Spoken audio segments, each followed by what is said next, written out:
ಎಲ್ಲರಿಗೂ ಶುಭೋದಯ. ಇಂದಿನ ಮುಂಜಾನೆಯ ಮಾತಿಗೆ ಸ್ವಾಗತ. ವಿಷಯ ಗ್ರಾಮೋದಯ. ನಮ್ಮ ಹಿರಿಯರು ಗ್ರಾಮಗಳ ಉದ್ಧಾರಕ್ಕೆ ಬಹಳ ಗಮನ ನೀಡಿದರು.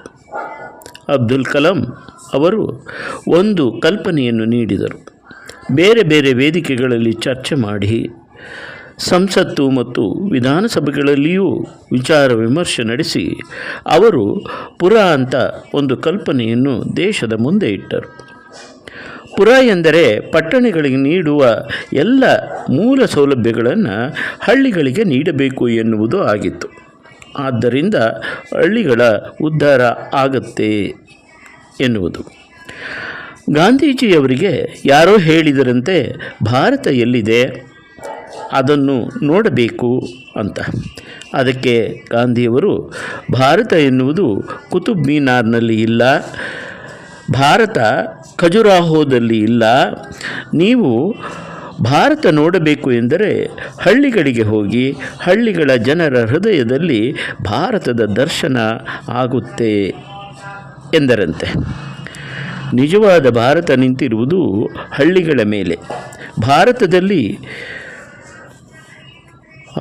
5,96,000 ಹಳ್ಳಿಗಳಿವೆ. ನಾವು ಈಗ ಸ್ಮಾರ್ಟ್ ಸಿಟಿಗಳ ಬಗ್ಗೆ ಮಾತನಾಡುತ್ತೇವೆ.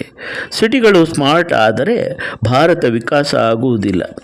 ಹಳ್ಳಿಗಳು ಸ್ಮಾರ್ಟ್ ಆಗದೆ ಈ ದೇಶ ವಿಕಾಸ ಆಗುವುದಿಲ್ಲ. ಮೊಟ್ಟ ಮೊದಲನೆಯದಾಗಿ ನಮ್ಮ ಹಳ್ಳಿಗಳ ಬಗ್ಗೆ ನಮಗೆ ಅಭಿಮಾನ ಇರಬೇಕು. ಹಳ್ಳಿಯಲ್ಲಿ ಒಬ್ಬ ಮನೆ ಕಟ್ಟಿಸಿದ ಟೈಲ್ಸ್ ಚೀನಾದ್ದು, ಡೈನಿಂಗ್ ಟೇಬಲ್ ಅಮೆರಿಕದ್ದು, ನಳಗಳೆಲ್ಲ ಜರ್ಮನಿಯದ್ದು. ವಸ್ತುಗಳು ಎಲ್ಲಿಯದ್ದೇ ಆಗಿರಲಿ, ಡೈನಿಂಗ್ ಟೇಬಲ್ ಮೇಲೆ ಇಟ್ಟ ರೊಟ್ಟಿ ಪುಂಡಿ ಪಲ್ಯ ನಮ್ಮೂರದ್ದೇ ತಾನೇ.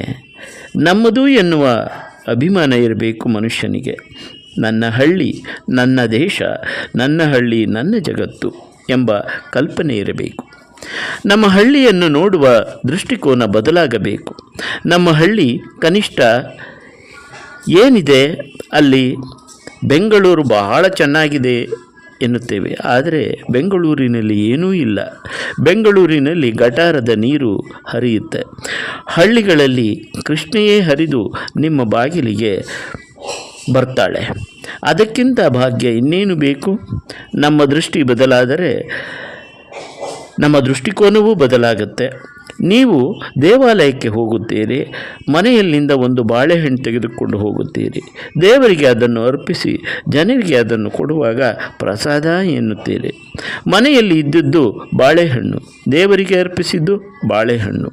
ಆದರೆ ಜನರಿಗೆ ನೀಡುವಾಗ ಪ್ರಸಾದ ಆಗಿದ್ದು ಹೇಗೆಂದರೆ ಹಣ್ಣು ಬದಲಾಗಲಿಲ್ಲ, ಅದನ್ನು ನೋಡುವ ದೃಷ್ಟಿಕೋನ ಬದಲಾಗಿತ್ತು.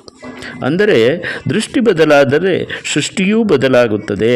ಹಾಗೆಯೇ ಗಾಳಿ ಸೂರ್ಯ ಇದ್ದೇ ಇರುತ್ತಾರೆ, ಮಣ್ಣು ಅದೇ ಇರುತ್ತೆ. ಈ ಮಣ್ಣನ್ನು ನೋಡುವ ಕಣ್ಣು ಬದಲಾದರೆ ನಮ್ಮ ಹಳ್ಳಿಗಳು ಬದಲಾಗುತ್ತವೆ. ಸೂರ್ಯಾಸ್ತ ನೋಡಲು ಕನ್ಯಾಕುಮಾರಿಗೆ ಹೋಗಬೇಕಾಗಿಲ್ಲ, ಸೂರ್ಯೋದಯ ನೋಡಲು ಗ್ಯಾಂಗ್ಟಾಕ್ಗೆ ಹೋಗಬೇಕಾಗಿಲ್ಲ. ನೋಡುವ ಕಣ್ಣು ಬದಲಾದರೆ ನಮ್ಮ ಹಳ್ಳಿಗಳಲ್ಲೇ ಎಲ್ಲವನ್ನು ನೋಡಬಹುದು. ಹಾಗಾಗಿ ಗ್ರಾಮೋದಯವೇ ರಾಷ್ಟ್ರೋದಯ ಎನ್ನುವುದು ಇಂದಿನ ಮುಂಜಾನೆ ಮಾತಿನ ವಿಶೇಷ. ಕೇಳಿಸಿ ಸಮಾನ ಮನಸ್ಕರಿಗೆ ಇದನ್ನು ಕಳಿಸಿ. ನಮಸ್ತೆ. ಲೈಕ್ ಮಾಡಿ, ಶೇರ್ ಮಾಡಿ, ಸಬ್ಸ್ಕ್ರೈಬ್ ಆಗಿ. ಕೇಳಿದ್ದಕ್ಕೆ ಧನ್ಯವಾದಗಳು. ನಾನು ನಿಮ್ಮ ಶ್ರೀಕಂಠೇಶ್, ಪರಿಸರ ಪ್ರಿಯ, ಮೈಸೂರು.